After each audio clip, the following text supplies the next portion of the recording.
Ya tenemos el tema. Ahora hablemos con los expertos y aclaremos las cosas. Vamos a aclarar las cosas con todos ustedes. Ok, ¿de qué vamos a hablar hoy? Así de sencillo, hablemos de tiroides, ¿ok? Mucha gente evidentemente conoce la terminología, la palabra tiroides y todas estas cosas, pero de alguna manera, si no la padece, no tiene como que, no ha generado mucha profundidad en él.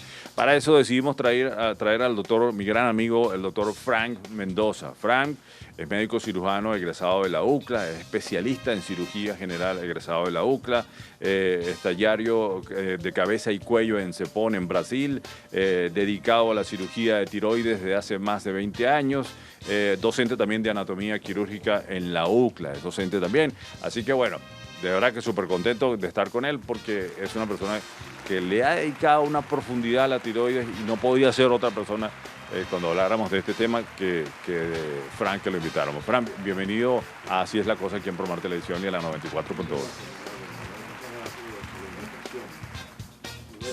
Contigo tantos años desde la universidad. Mira, la verdad que sí. Bueno, estudiamos juntos por si acaso, ¿eh? Sí. Estudiamos juntos. Por eso nos vemos así rozagantes, muy bonito todo. A ver, empecemos con lo básico para ustedes que nos están sintonizando, nos están viendo y nos están escuchando. Vamos a preguntarle al doctor lo básico. Primero, ¿qué es la tiroides y justamente para qué sirve esto que hemos llamado la tiroides, esta glándula?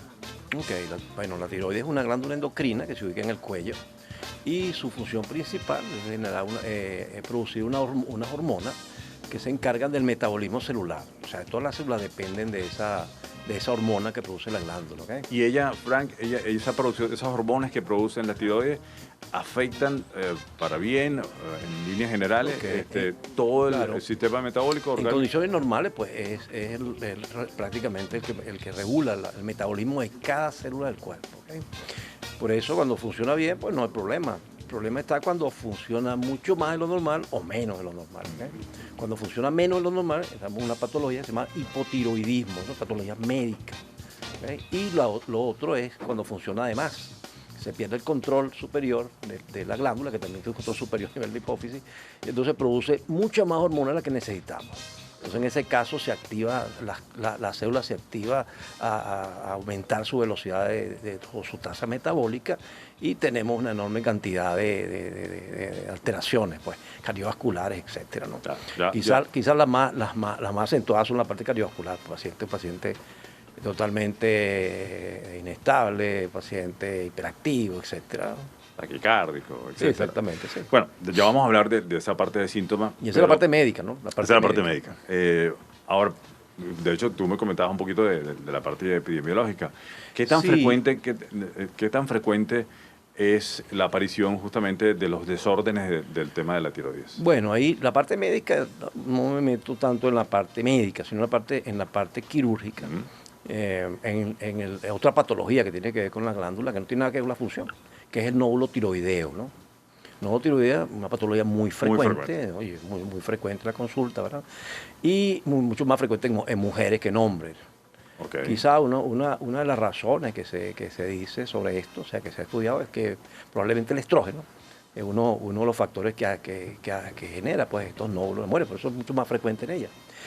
Y lo importante es saber que en la población, unos 50 o 60% de las mujeres deben tener un nódulo tiroideo en algún momento de su vida. O sea, es una cosa muy frecuente. Entonces, encontrar un nódulo tiroideo de mujeres, pues tampoco es para armarse tanto. Para salir corriendo, ¿no? La mayoría de esos nódulos son benignos. ¿Okay? Entonces, bueno, eso en primer lugar, porque el paciente siempre le genera ese estrés. Que encuentre un nódulo tiroideo en un examen. En un eco, ¿no? Claro, hay algo que es nuevo ahora, que es que los médicos tienen acceso directo al eco, ¿no? Hace mucho tiempo era muy restringido, pues, quienes hacían imágenes, etcétera. Casi todos los médicos los especialistas tienen un eco un equipo de eco en su consultorio. Entonces cualquier paciente viene de cualquier otra causa, va a pasarte el eco por el cuello. Hacer una escáner. Entonces, ahí claro, a la tiroides. Y la epidemiología, pues la estadística no miente. Pues. Entonces va a encontrar a cada 100 mujeres que le pase el eco por el cuello, la mitad de ellas va a tener nódulo tiroides. Claro, ¿Okay? pero de alguna manera,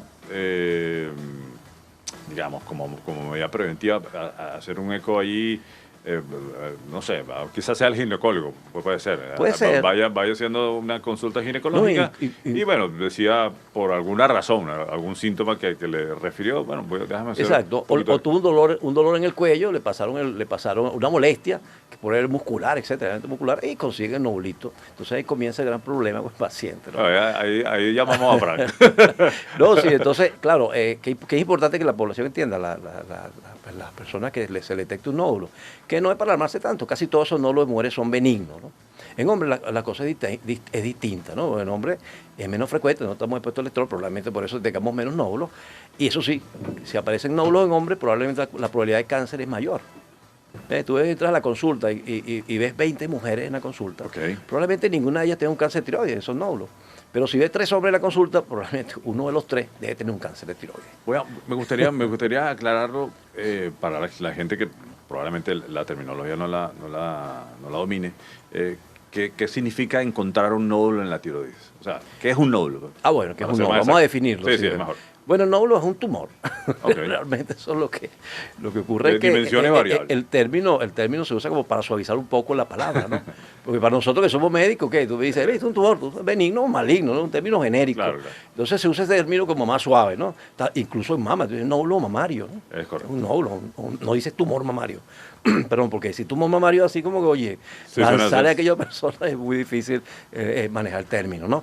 Entonces simplemente un tumor, que generalmente es benigno, ¿bien? Pero es realmente eso, pues, una formación tumoral ahí, que lo denominamos nódulo de forma genérica, ¿bien? Cuyas dimensiones son variables Claro, al son momento de variables, por supuesto. Incluso si hablamos del nódulo, no podemos dejar al lado la parte maligna, ¿no? Porque eso es lo que más le preocupa, lo más importante de ello. Y saber otra cosa, que es que no todos los nódulos se van a operar, porque la persona piensa que tiene un nódulo y te van a operar. Imagínate operar 60 de cada 100 mujeres.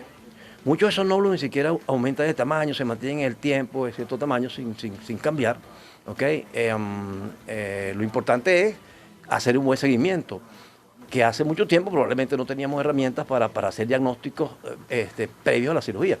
De 4 a 8% de esos nódulos se ven o se palpan, ¿no? O sea, Okay. el paciente que tú le ves un bocio, que no es más que el aumento de volumen de la glándula tiroides por encima de sus valores normales. Eso es lo que significa bocio, que la gente en términos genéricos para eso. Pues, aumentó la glándula tiroides por encima de su valor normal. Lo normal de uno de los lóbulos tiroideos es que midan 4 cc de volumen, cada uno de los lóbulos, ¿no? Por encima de eso podemos hablar de bocio, ¿no? Entonces, pues la gente tampoco conoce el término. Claro. Entonces, el bocio, pues simplemente es aumento del volumen de la glándula. Tienes un nódulo. ¿Cómo evaluarlo? Bueno, la American Thyroid, que es la que maneja esto, la que da las pautas mundiales, dice que el primer elemento es el eco de alta resolución.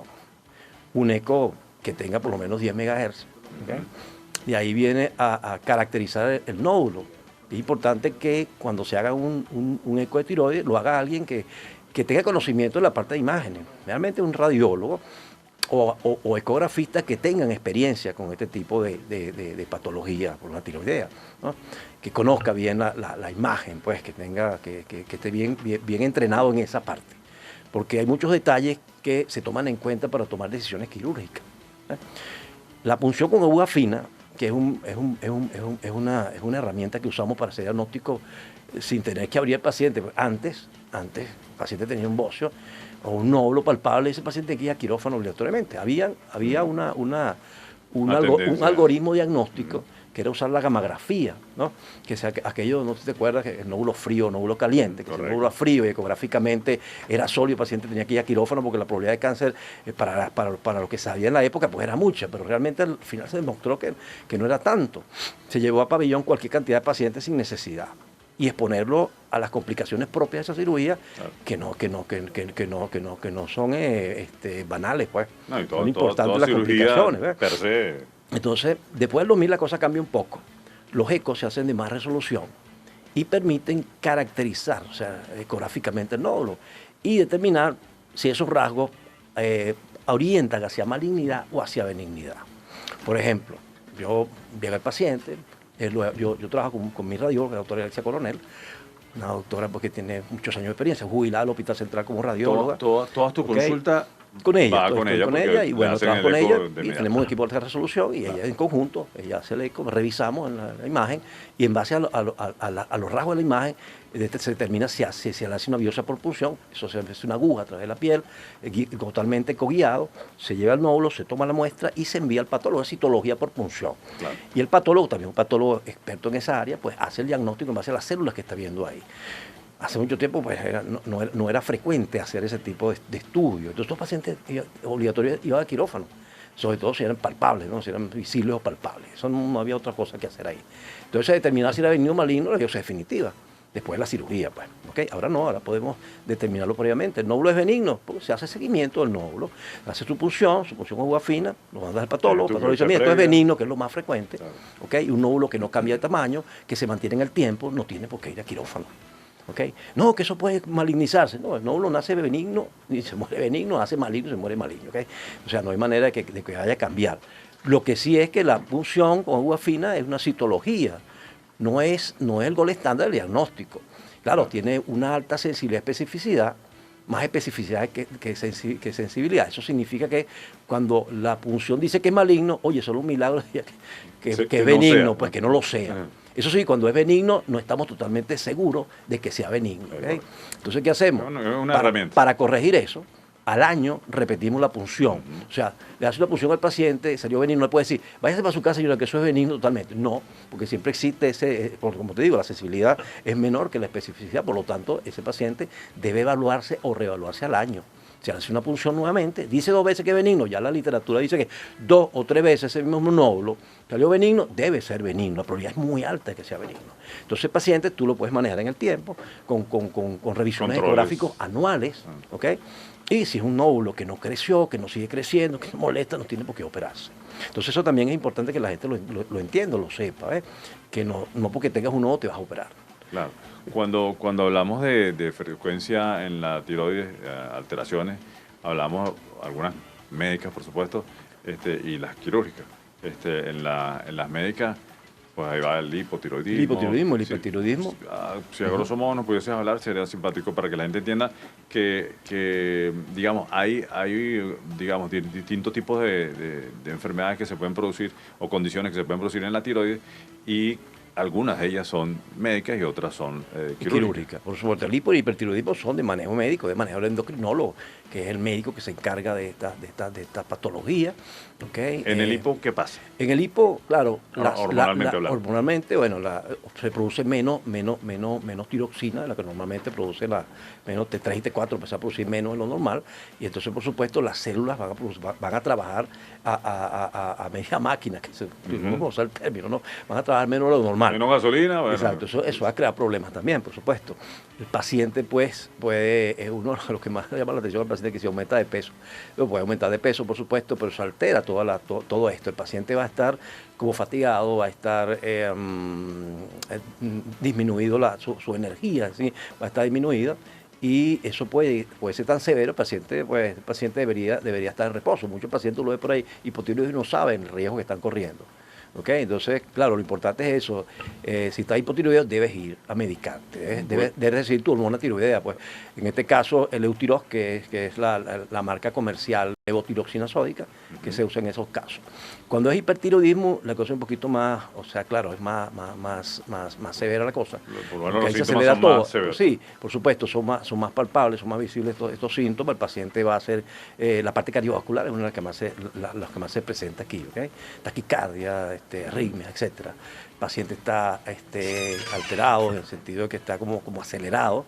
Comienza a bajar de peso, por supuesto, porque el metabolismo se acelera en todas las células. Si este paciente no se trata, pues puede ser muy grave las complicaciones que va a tener. Pues incluso un infarto de miocardio, paciente que está en reposo también. Debe buscar apoyo de inmediato del endocrinólogo, por supuesto. Claro. Okay. Ahí estamos de hipotiroidismo, hipertiroidismo. De tiroides, tiroiditis, bueno, un término para enfermedades, generalmente enfermedades crónicas, como la tiroiditis Hashimoto, que es la causa más frecuente de hipotiroidismo. Una enfermedad autoinmune, se crean unos anticuerpos, unos autoanticuerpos contra la glándula y va destruyendo el parénquima glandular hasta que no funciona, pues no deja de funcionar completamente de manera gradual, y esa es la causa más frecuente de hipotiroidismo. Y por supuesto está asociado también cuando hay nódulos en el marco de una tiroiditis de Hashimoto, hay mayor probabilidad de cáncer en papilares, carcinoma papilar, que es el más frecuente, pues de los cánceres de tiroides, pues va a estar muy asociado o está asociado pues a la tiroiditis Hashimoto. Por ejemplo, si tenemos un nódulo en el marco de una tiroiditis, debemos biopsiar siempre ese nódulo, porque hay mayor probabilidad de que haya un papilar ahí. Correcto, correcto. Bueno, estamos conversando con el doctor Fran Mendoza. Pueden preguntar lo que quieran, para eso estamos. Es cirujano de tiroides, más de 20 años de experiencia. Ok, 0412-420-1941. 0412-420-1941. Por allí tienen la oportunidad de preguntar lo que quieran. Tranquilamente pueden ver todo esto a través de www.promar.tv. Nuestras redes sociales, @941 la FM, @promartv, @asieslacosa.tv. Y por ahí también, y por supuesto en Telegram también pueden ver el programa, así que bueno, aquí no hay forma de que se pierdan nada. Vamos a hacer una pausa, leemos cualquier pregunta que ustedes también tengan por allí y al regreso seguimos con el doctor Frank Mendoza aquí en Así es la Cosa. Sí.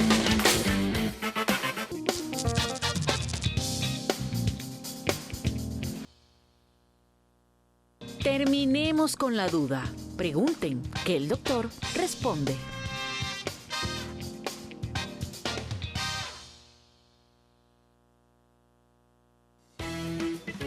Pregunten que el doctor responde. Bueno, ya vamos a preguntar, vamos a ayudar a gente que ya va preguntando. Recuerden que las preguntas justamente las pueden hacer a través del 0412-420-1941.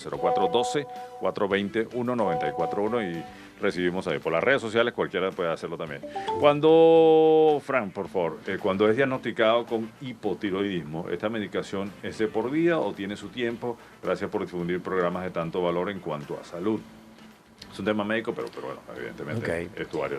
Sí, es de por vida. O sea, una vez que comienza a usarse la levotiroxina, para toda la vida. Lo que puede ocurrir es que va aumentando la dosis a medida que va pasando el tiempo.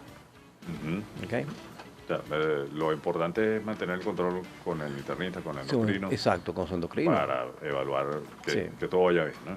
Buenas tardes, me encanta el programa, Doc. Muy buena explicación del doctor sobre los nódulos tiroideos. Felicidades. Bueno, esa es la idea de hacer esa explicación. También nos preguntaban por aquí, ¿cuáles son los exámenes o pruebas más comunes para detectar algún tipo de problema tiroideo, ¿no? Bueno, lo básico, la TSH, T3 libre y T4 libre. ¿Bien? Si eso está normal, pues nos pedimos otra. No hace falta más nada. Y si hay sintomatología que pudiese ser sospechosa, pero los exámenes están normales. Claro, lo que ocurre es lo siguiente. Hay muchas sintomatologías, son comunes a otras patologías. Entonces, no, se me cae el cabello y por eso tengo hipotiroidismo. Pues no es así. La gente piensa que porque tiene los síntomas debe tener hipotiroidismo. Entonces, ocurre esto. Lo importante es ir a un laboratorio que sea seguro. Bien, un laboratorio que, como estos son hormonas que se miden en magnitudes muy pequeñas, nanogramos y picogramos. Entonces, los reactivos tienen que ser reactivos, o sea, confiables.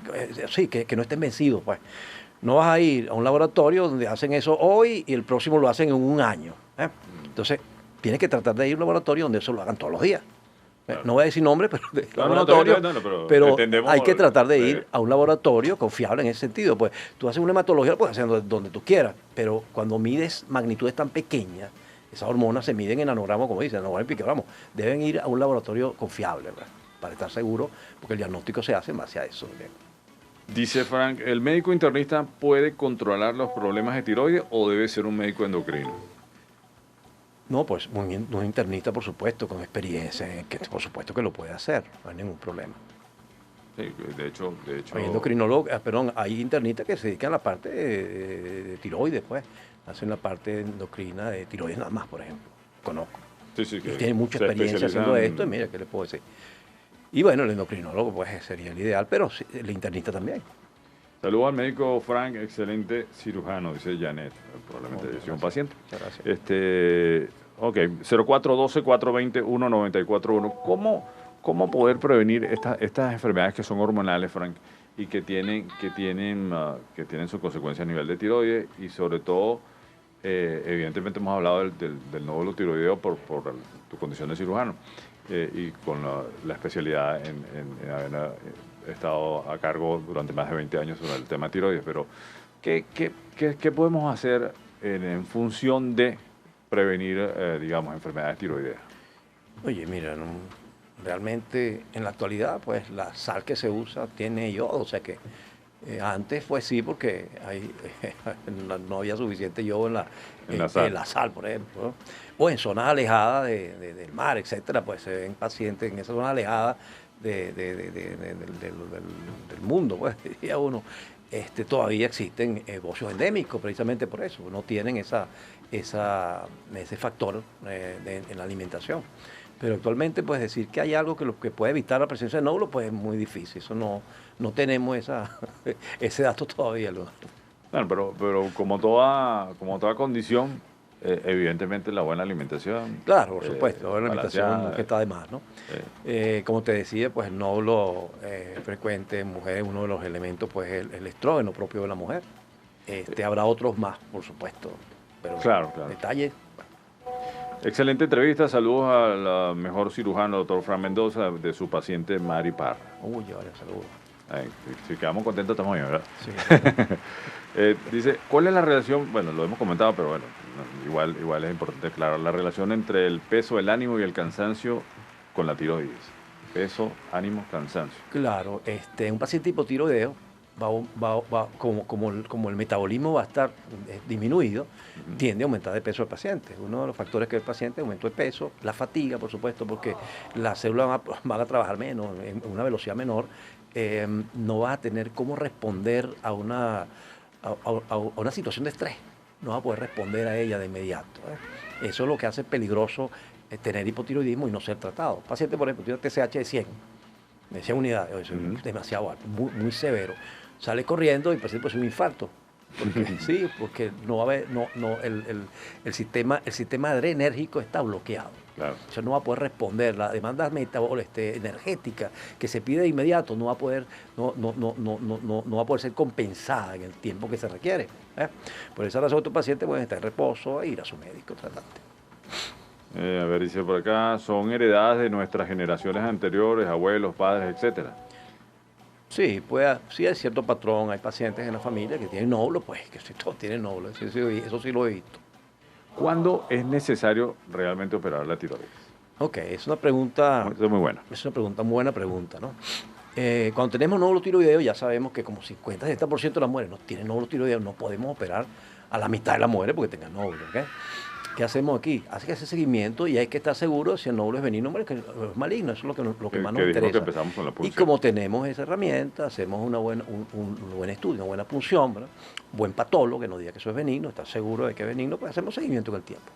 Si el nódulo no cambia, ¿okay? No hay problema. O crece y no crece suficientemente como para producir problemas de volumen dentro del cuello, no hay problema. Tú tienes un bocio o un nódulo grande, ya cuando el nódulo supera los 4 centímetros, va a ser operado. Por tema de tamaño. Y siempre existe por ahí alguna probabilidad alguna probabilidad de que pudiese ser maligno a pesar de que la punción sea benigna, ¿no? Okay. Por encima de 4 o 5 centímetros ese nódulo, así sea benigno, debe ser operado. Ya es un tema preventivo, claro, porque... Lo vas a ver, por supuesto, un paciente no va a tener esa pelota en el cuello. Lo primero que hace es operarse. No es nada cómodo. Y tiene razón de operarse. El bocio cuando crece hacia el tórax, hacia el opérculo torácico, hacia el bocio sumergido, debe ser operado. Porque se va a meter hacia el tórax y va a comenzar a hacer compresión de los elementos mediastínicos. Recuerda que el opérculo torácico es un espacio pequeño, un diámetro de 5 centímetros anteroposterior y 10 centímetros transversal, y es óseo. La primera costilla, el esternón y la primera vértebra dorsal. Y ahí tiene que pasar la tráquea, los vértices pulmonares, los grandes vasos, etc. Imagínate, el bocio se va metiendo, va comprimiendo todo eso.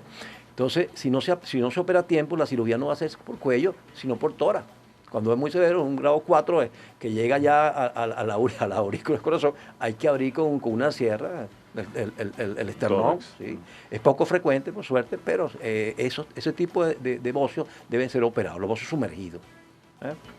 Así sean benignos, pues no importa. Fíjate que, Entonces, por eso la pregunta es interesante, ¿no? Porque, sí. porque ¿Cuándo están operar los bocios. ¿cuándo operar los benignos? ¿Cuándo operar los nódulos benignos? Ajá, O el ajá. bocio, como es muy grande, cuando no molesta. Y tú ves que un bocio difuso, de repente se ve, no molesta para nada, no creció más, pues si el paciente no quiere operarse, no se opera.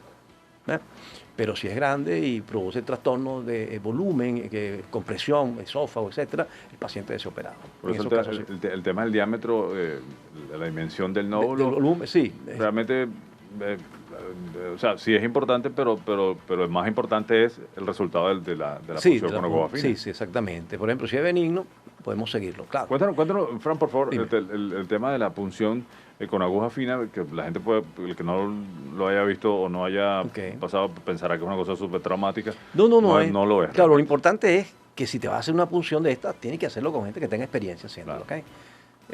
Incluso está descrito la curva de aprendizaje de alguien que haga este tipo de punción. Lo puede hacer el endocrinólogo, lo puede hacer radiólogo, lo puede hacer patólogo, otra parte del mundo hacer patólogo. El cirujano, como yo tengo pues, más de 20 años haciendo esto. Comenzamos en el Hospital Central cuando yo hacía consulta en el hospital. Bueno, lamentablemente hace 4 años porque estuve en el cáncer médico, pues, y no volví a la parte asistencial del hospital. Sigo como docente en la parte de posgrado cirugía, okay, desde la escuela de medicina, pero no estoy en el hospital ya. Entonces, muchos años yo manejé la consulta de ciudad de tiroides del Hospital Central durante más de 18 años allá. Tuve los turnos quirúrgicos. Imagino como docente. abundante la Oye, consulta. sí, bueno, era una consulta muy larga porque, mira, era una consulta nueva Claro. solo la patología tiroidea, la parte quirúrgica. Y teníamos muchos pacientes, y no solamente de Lara que es grandísima, el Estado Portuguesa, Estado Yaracuy, por supuesto, teníamos el Portuguesa, Bueno, Marina claro, también, claro, por claro. supuesto, muchos pacientes. Es que, de hecho, nuestra emergencia es así. Sí. Nuestra recibió emergencia todos de esos Lara, pacientes, sí. es de Yaracuy, es de Barina. Y bueno, por supuesto, muy complacido de haber estado y compartido con tantos pacientes. Tengo muchos buenos recuerdos de esa experiencia como cirujano del hospital. O sea, todavía pues tengo nostalgia de esa relación médico-paciente con mis pacientes del hospital. Sí. Es un mundo Y diferente. cuando yo tuve el percance médico, no te cuento las cosas, ¿no? Las cuestiones de la vida, gente, pues mucho apoyo de parte de mis pacientes. Correcto. Ello fue, mira, bastante alentador. Pues para mí, pues mira, yo me sentí muy bien. Nunca imaginé que hubiese que se mantuviese ese nexo entre los pacientes de uno mismo, ¿no? No, y fíjate que a ver, nosotros somos humanos, también nos enfermamos. Y cuando recibes ese apoyo de la gente, eso tiene una condición emocional que Sí, ustedes no se imaginan, Sí. así como lo recibe cualquiera, pero en el caso del médico que está constantemente salvando vidas y que en un momento dado esté comprometido la de él, y vale, obviamente increíble. ese apoyo ayuda. ¿no? Una experiencia muy bonita. Tengo esta pregunta, repito. Leonardo, pregúntale al doctor Mendoza, ¿puede un paciente estar bien a nivel de tiroides, pero afectado psiquiátricamente por problemas de tiroides? Ok, esa pregunta es importante porque el hipotiroidismo también produce depresión y es una depresión orgánica, ¿ok? No es que el paciente tiene problemas psicosomáticos, su depresión es orgánica, por eso debe ser tratado el hipotiroidismo. Claro. Entonces, un paciente debuta con depresión y probablemente puede tener hipotiroidismo. Correcto. Entonces comienzan a buscar cualquier cantidad de razones y se les olvida que puede ser un problema de hipotiroidismo también. Bueno, esto está buenísimo, esta conversación. Vamos a hacer una última pausa y regresamos aquí en Así es la cosa.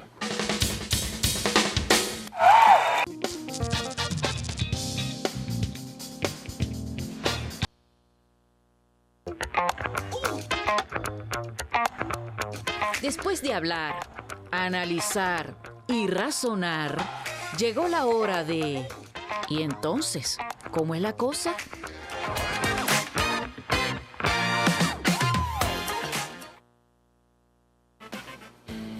Y entonces, ¿cómo es la cosa? ¿Cómo es la cosa? Bueno, de hecho, ya estoy comprometiendo al doctor Fran Mendoza porque, bueno, este tiempo se nos va volando, pero la verdad que ha sido muy amena. Sin embargo, tenemos muchas cosas que abordar y, bueno, vamos a invitarlo una próxima vez.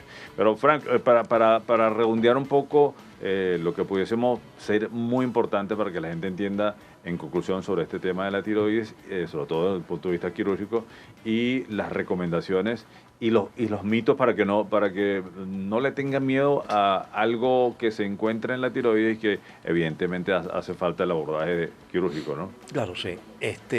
Otra cosa que no he mencionado es que el cáncer de tiroides, que es lo más grave que puede haber en el nódulo, ¿verdad? es uno de los tumores de mejor pronóstico. Claro, la fíjate. tiroides también tiene el peor de todos los cánceres, que es el anaplásico de tiroides, ¿no? Que es 1% de todos los tumores de tiroides. Por suerte es muy poco frecuente, generalmente pacientes viejitos. Pero generalmente el cáncer de tiroides es un cáncer diferenciado, de muy buen pronóstico, en líneas generales, no todo, por supuesto, ¿no? Por eso debe ser tratado como debe ser, pues, ¿ok? De manera bien regular. Pero bueno, ya es una buena noticia para quienes en un momento dado se lo diagnostican que sí, que es de buen pronóstico. Buen pronóstico. Debe ser manejado adecuadamente, por supuesto, por especialistas que se encarguen de esto, cirujanos que manejen esto, o cirujanos que se dediquen a esto, como lo hace uno, pues, desde ese tiempo. Bueno, igual que cualquier otro espacio del cuerpo, evidentemente, mientras más controles tienes sobre la zona y detectes más rápido el cáncer, caso del cáncer, mucho mejor. Mientras más pequeños se detectan esos nódulos, pues mucho mejor. Entonces siempre hay que tomar en cuenta ir al especialista adecuado a manejar esto. ¿Bien? Ok. ¿Algunas otras recomendaciones interesantes para...? Bueno, cuando se tiene nódulo tiroideo, no alarmarse. Como les dije al principio, pues casi todo, 50% de la muerte tiene nódulo tiroideo. Casi todos son benignos, se puede resolver el manejo sin necesidad de cirugía. Como en los viejos tiempos se hacía pues casi todo cirugía, ahorita no. Ahorita podemos hacer con esa punción, podemos detectar nódulos, detectar si es benigno o maligno, una probabilidad de que eso sea cierto muy alto, por supuesto. Y bueno, el que es maligno sospechoso es el que obligatoriamente debe ser operado. Claro, si bien es cierto que a ti te llegan muchos pacientes que ya son referidos por otros colegas, porque a lo mejor, por ejemplo, encontraron algún bocio, un nódulo, y lo remiten a ti para que, bueno, tomen la decisión si es quirúrgico o no, el seguimiento. Pero pudiésemos recomendar a la gente cuándo debe realmente asistir porque haya algún elemento que pudiese sospechar de que hay algo en la tiroides, ¿no? Bueno, generalmente uno le llegan referido, como dices tú, es cierto. Sí, no llega primario a uno, ¿no? Es muy difícil porque tú, así de buena primera, vas a hacerte un eco a ver si tienes un nódulo. Es complicado. Por eso hablo, quizás un paciente taquicárdico. Claro, si tiene sintomatología, por supuesto. Eso de la depresión, lo primero se debe pensar. Hoy en día hay que pensar en hipotiroidismo. Una obesidad. Que no tiene explicación, por supuesto. Disminución del metabolismo basal. Puede ser esa una causa de hipotiroidismo. Bueno, cualquiera de estos síntomas son interesantes. Mira, saludos desde Perú al doctor Frank Mendoza, quien ha sido motivo de inspiración y orgullo para todos los que lo hemos conocido. Lamentablemente no tengo el nombre, Frank, porque no aparece aquí. Pero desde Perú, bueno, saludos a la gente que nos ve desde allá. Bueno, muchísimas gracias por la explicación de los nódulos. Por favor, pregúntale... quieren aclarar que es neoplasia. Neoplasia, todo lo que ustedes quieran aclarar es claro, neoplasia en términos genéricos, en patología, es un tumor, ¿no? Es un término genérico, neoplasia benigno maligna. Lo que ocurre es que hay un término en la clasificación de Bethesda que se usa para clasificar los diagnósticos citológicos de los nódulos tiroideos. Hay un término que es la neoplasia folicular, un Bethesda 4. ¿Okay? Cuando tenemos ese diagnóstico, que diga así, neoplasia folicular o Bethesda 4, es un nódulo que no sabemos si es benigno o es maligno. ¿Okay? Está en la zona gris, pues no sabemos, porque hay rasgos citológicos que se ven tanto en patología benigna como maligna. El patólogo pues no puede decir si es maligno o benigno. De hecho, muchas veces la biopsia definitiva es la que nos da el diagnóstico. Entonces, en esos casos, el paciente debe ir a quirófano. ¿Okay? Aquí, en cualquier parte del mundo, con ese diagnóstico debe ir a quirófano. Pues no sabemos. Lo que sí sabemos es que estadísticamente una neoplasia folicular o Bethesda 4, 30 van a ser malignos de cada 100 y 70 van a ser benignos. O sea, que hay más probabilidad de que sea benigno o que sea maligno. Pero como no sabemos en cuál de los grupos está el paciente debe ir a quirófano. Ok. Me despido con esta rapidito. Tenemos un minuto ahí, pero vamos a aprovecharlo. ¿Qué tan seguro? Y eso es interesante, yo lo que quiero es que la gente se tranquilice en el tema quirúrgico. ¿Qué tan seguro es una intervención quirúrgica de tiroides que evidentemente es tu día a día durante los últimos 20 años para que la gente entienda que es una operación, como toda operación tiene riesgo, pero que estar en manos adecuada, Sí. digamos que minimiza un poco el Sí, tema. claro, por supuesto. Mira, hay muchas estructuras muy cercanas al campo quirúrgico de la tiroides. Los nervios larinos recurrentes que van a las cuerdas vocales y permite que se muevan las cuerdas vocales, pero la voz pues depende de estos nervios que están muy pegados a la glándula. Las glándulas paratiroides, que son las que controlan el calcio en sangre y una hipocalcemia puede ser algo muy severo, son de las principales complicaciones. ¿Ok? Por lo tanto, eso se minimiza cuando el cirujano tiene mucha experiencia. Entonces, ¿qué es importante? Que si vas a operarte tiroides, busca a alguien que tenga suficiente experiencia, infórmate cuál es su curva de aprendizaje. Probablemente no la tenga exactamente, pero sí puedes tener referencia de que se dedica a ese tipo de cirugía. ¿Okay? Una cirugía que hay que dedicarse a ella, una cirugía que no está exenta de riesgos, y los riesgos son, oye, la morbilidad es alta. Bueno, fíjate que tú eres cirujano general, tú abordas cualquier tipo de cirugía, pero tuviste la convicción, o Sí. la intención de ser aún más, o sea, especializarme realmente en la tiroides, pero de manera seria. Dedicarme solo a tiroides. Yo dejé de hacer lo demás, ya no hice más hernia, no hice vesícula. Esa cirugía pues se le deja a los cirujanos que se dedican a esa parte. Yo hice todo eso al inicio de mi formación como cirujano. Yo soy cirujano de hospital, yo soy guardia de urgencia, yo hice todo lo que hace un cirujano general, pues, un cirujano de urgencia. Pero después decidí dedicarme a lo que me gusta, que es lo que me gusta, pues, y me dediqué a esa parte con mucho ahínco, como se dice, con mucha ganas. Para terminar, redes sociales o número telefónico o dirección donde te pueden consultar. Bueno, en Instagram, @cirujano de tiroides, que ese es mi nombre en Instagram. Mi teléfono, pues, 0414-530-7248, es mi número, ¿ok? Mi contacto, a la orden. Muchas gracias, Leonardo. No, gracias a ti, Frank. El doctor Frank Mendoza estuvo con nosotros, lo vamos a invitar para otra oportunidad porque sé que les encantó. Así que bueno, pero nos tenemos que ir volando. Así que un abrazo, gracias por compartir con nosotros. Nos escuchamos y nos vemos el lunes por acá por Así es la Cosa, Promar Televisión y la 94.1, la FM. Chao.